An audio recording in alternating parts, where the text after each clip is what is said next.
Hi, I'm Sarah, and I want to share my story about how I transformed my English in just 30 days. It wasn't easy, but it was one of the most rewarding experiences of my life. A few months ago, I was stuck. I had big dreams of working in an international company, but my English was holding me back. I couldn't speak confidently, and every time I tried, I felt like people were judging me. One day, I faced a situation that changed everything. I was at a family gathering, and someone asked me to introduce myself in English. I froze. I could feel my face burning as everyone waited. When I finally said something, it came out all wrong, and a few people even laughed. That night, I decided, enough is enough. I'm going to change this. I set a goal for myself, 30 days to improve my English. I didn't have a fancy plan or resources, but I had determination. Week 1. Listening is everything. I started with the easiest thing, listening. I found some simple English podcasts and YouTube videos on topics I loved, like cooking and travel. Every day, I listened for an hour and repeated sentences out loud. At first, it felt awkward.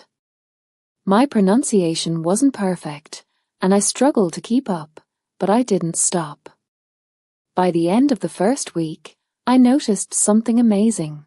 I could understand more. Week 2. Reading and growing my vocabulary. In the second week, I focused on reading. I borrowed beginner-level storybooks and downloaded articles. Whenever I saw a word I didn't know, I wrote it down in a small notebook. I challenged myself to learn 10 new words every day. It wasn't just about memorizing them. I started using them in sentences. For example, if I learned the word beautiful, I would say things like, today is a beautiful day, or this dress is beautiful. By the end of the second week, I had over 100 new words in my notebook, and I was starting to use them naturally. Week 3. Writing every day. In the third week, I decided to work on my writing. I bought a small diary and started writing about my day in English. At first, my sentences were simple. I woke up at 7 a.m. I ate breakfast.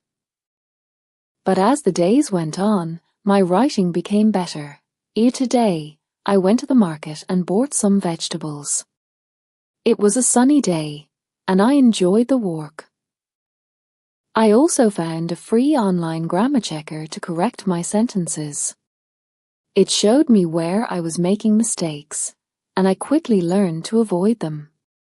Week 4. Speaking, the hardest part. The last week was the most challenging, speaking. I was so scared of making mistakes, but I knew I had to face my fear. I joined an online speaking group where people from different countries practiced English. It was hard at first. My heart would race every time it was my turn to speak, but everyone was kind and supportive. I also started talking to myself in the mirror, pretending to have conversations. I recorded my voice on my phone and listened to it. Sometimes, I cringed at my mistakes, but I kept going. By day 30, I couldn't believe the progress I had made. The big moment. Then came the real test. I got an email about a job interview. It was in English. Normally, I would have panicked, but this time, I felt ready. During the interview, I spoke confidently. I used the vocabulary I had learned and even surprised myself with how fluent I sounded. A week later, I got the job. What I learned.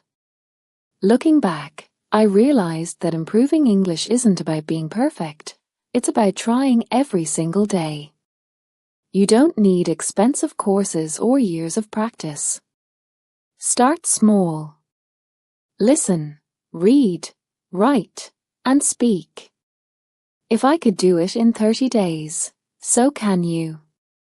Trust me, the hardest part is starting, but once you take that first step, you'll see progress faster than you think.